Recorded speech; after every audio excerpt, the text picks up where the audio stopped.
Herman Melville 1819 yılında Amerika'nın New York şehrinde dünyaya geldi. Erken yaşta yetim kalması çocukluğunu yaşayamamasına sebep olmuş, çalışma hayatına 15 yaşında atılmak zorunda kalmıştı. Hem okuyup hem kendisini geliştiren bu genç adam tarih ve antropolojiyle kendisini geliştirmiş, edebiyata olan merakı sayesinde Shakespeare külliyatını erken dönemde okuyup bitirmişti. Ailenin maddi sıkıntısı onu 18 yaşında miço olarak gemide çalışmaya sürükledi. İngiltere ve Amerika arasında mektup okuyan yazar bu dönemde şiirler ve öyküler kaleme almaya başladı. Hayatının büyük romanı olan ve bugün Amerikan edebiyatının değeri geç anlaşılmasına rağmen en büyük romanlarından biri olarak gösterilen Moby Dick'in hikayesini yaşadığı deneyimlerinden yola çıkarak yazmıştır. 1841 yılında balina avcılığı yapan bir gemide çalışmaya başlayan yazar, gemi tayfasının kötü davranışları sebebiyle kaçmak zorunda kalmış, Marquiz adalarında Yamyam kabilesine esir düşmüştü. Buradan bir Avustralya gemisiyle tekrar denize dönen Melville, gemide çıkan isyan sonucu bu sefer de hapse düşmüş, birkaç gün sonra serbest kalınca yine yerli kabileler arasında yaşamak zorunda kalmıştı. Evine ancak bir başka balina avcılığı yapan gemiyle dönebilmiş, yaşadığı onca maceranın sonunda Moby Dick adlı eserini zihninde yazmaya başlamıştı. Moby Dick hikayesinin yazılmasındaki en büyük etken yazarın yaşadığı maceranın yanı sıra bu macera sırasında öğrendiği diğer hikayelerdir. Bir tanesi 1820 yılında dev bir kaşalot bilinen adıyla İspermeçet balinası tarafından batırılan Essex gemisi ve mürettebatının hikayesidir. 25 metre boyundaki balina devasa Essex gemisini batırmış, kurtulan mürettebat sandallarla hızla kaçıp güvenli bir yer aramıştır. Fakat günler süren açlık ve sefalet onları ölen arkadaşlarını yiyip yamyam yapacak kadar perişan bir hale sokmuş. Olayı duyan haber ajansları sayesinde hikaye tüm dünyaya yayılmıştı. Herman Melville de bu geminin ikinci kaptanının el yazmalarına ulaşmış, olayı ayrıntılarıyla okuyup kendi romanında bu maceradan yararlanmıştır. Bir diğer hikaye ise Macho Dick adındaki devasa İspermeçet balinasının hikayesidir. 21 metre boyundaki bu beyaz renkli dev canlı yüzlerce kez saldırıya uğramasına rağmen kurtulmayı başarmış ve birçok insanın ölümüne sebep olmuştur. İşin acı yanlarından biri bu balina gemilere dostane bir tavırla yaklaşıyor olmasına rağmen insanoğlunun acımasızlığına denk gelmiştir ve vücuduna birçok zıpkın saplanmıştır. En nihayetinde 1838 yılında öldürüldüğü zaman vücudunda onunla gezen 19 zıpkının olduğu gözlemlenmiştir. Büyük yazar Herman Melville bu beyaz balineden çok etkilenmiş olacak ki yazdığı romanın adındaki benzerlik sürpriz olmadı. Hayatını denize adamış olan İsmail adındaki bir adamın ağzından dinliyoruz bu hikayeyi. Yaşadığı maddi sıkıntının yanı sıra bu adam, karadan yeterince zevk alamadığı için tabancası ve kurşunu olarak gördüğü okyanuslara açılmanın her zaman daha doğru olduğunu düşünürdü.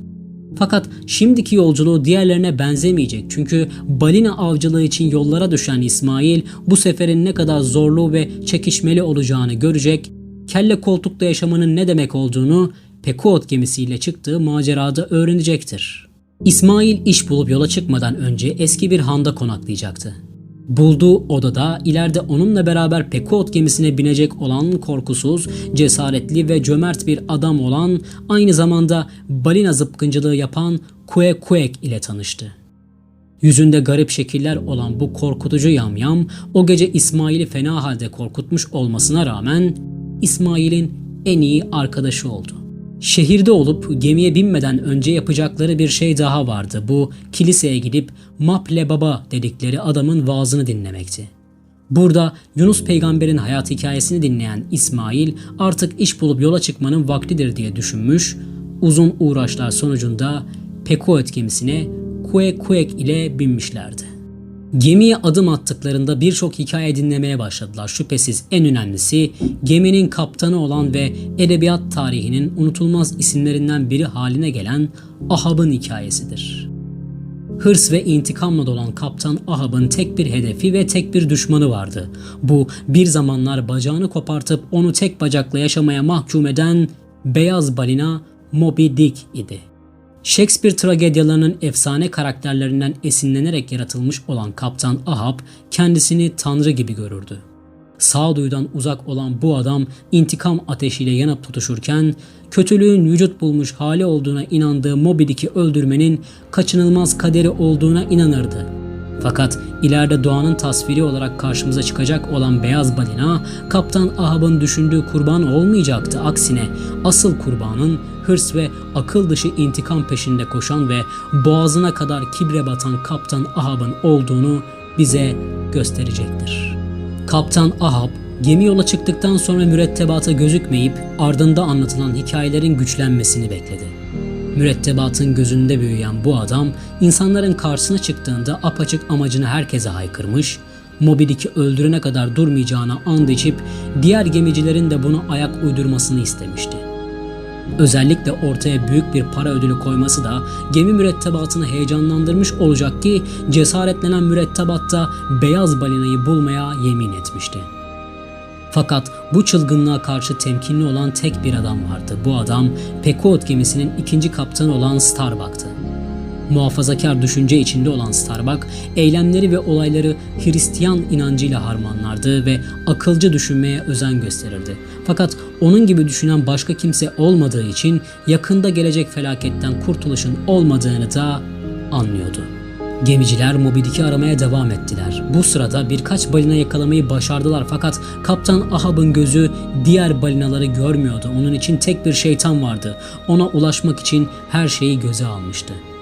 Nihayetinde o an gelmiş, Moby Dick ile karşılaşmayı başarmışlardı. Artık günler sürecek olan bir maceraya girişmişlerdi. Dev balina oldukça zeki ve hızlıydı. Bu yüzden Kaptan Ahab düşmanını kolay kolay alt edemeyeceğini biliyordu. Üçüncü günün sonunda ne intikam yeminleri ne de ödül çığlıklarından eser kalmadı. Çıkan tek haykırış Pequod gemisinin mürettebatının acı çığlıkları olmuştu. Geçmişten kalan hırs uğruna yaşanan felakette Moby Dick beraberinde İsmail hariç herkesi yanında götürdü.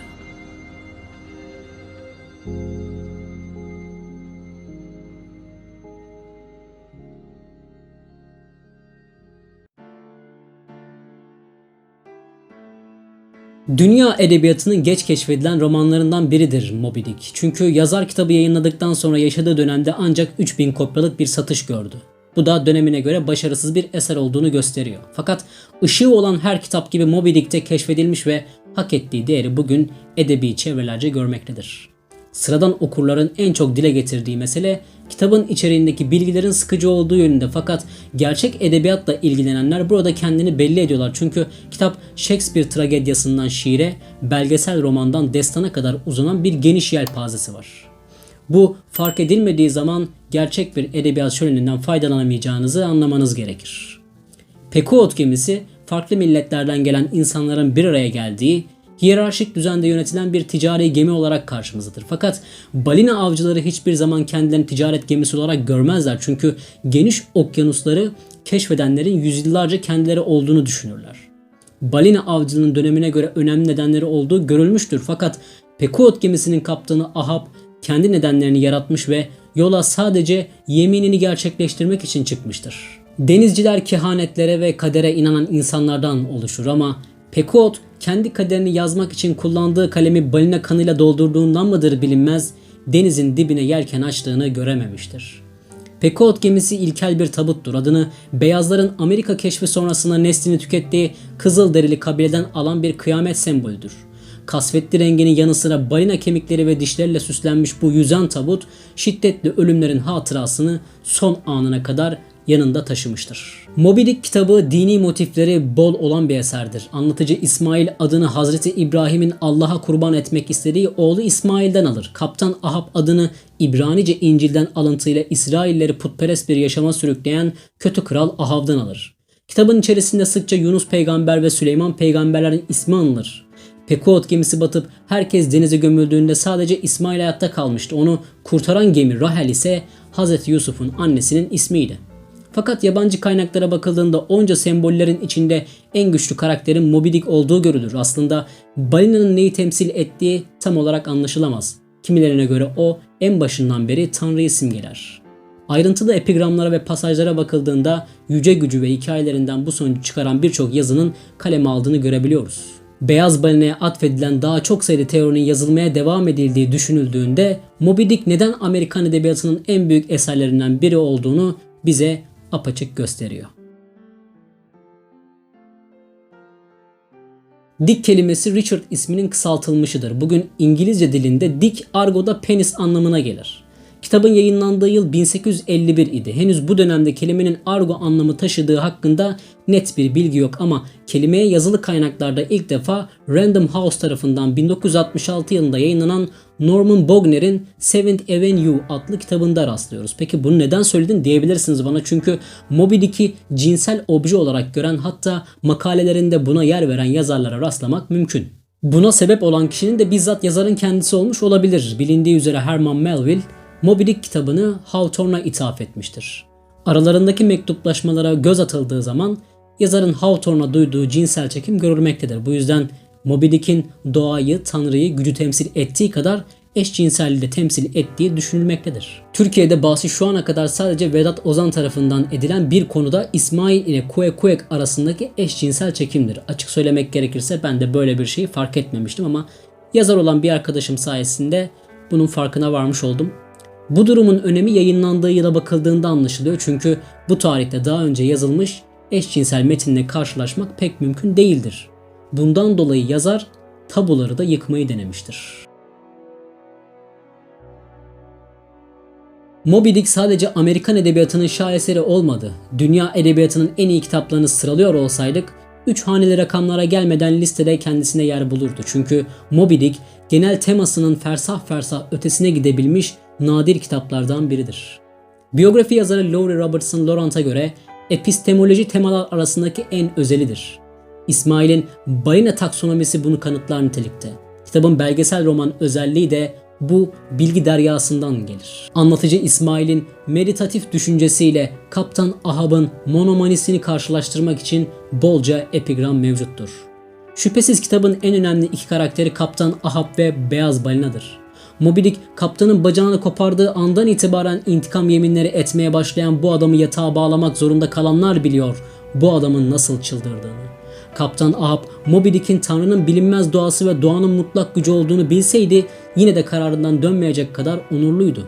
Onu gemide uyaran tek kişi 2. Kaptan Starbuck'tı ama bu adam da o kadar onurluydu ki gerçeği ve geleceği görmesine rağmen Ahab'ın izindeydi. Birçok milletten insanın bir araya geldiği Pequot gemisi bugünkü dünyanın bir simgesi sayılır. Saplantılı fikrin peşinden giden mürettebatın sonu için kader demek kolaya kaçmak olacaktır. Çünkü seçme şansları olmuştu ama onlar ödül uğruna dibe gitmeyi göze almışlardı. Kıyametin sembolü olan Pequot tabutu Moby Dick'in şiddetiyle okyanusa gömülürken Kuekuek için hazırlanan tabut İsmail'e yeni bir yaşam sundu.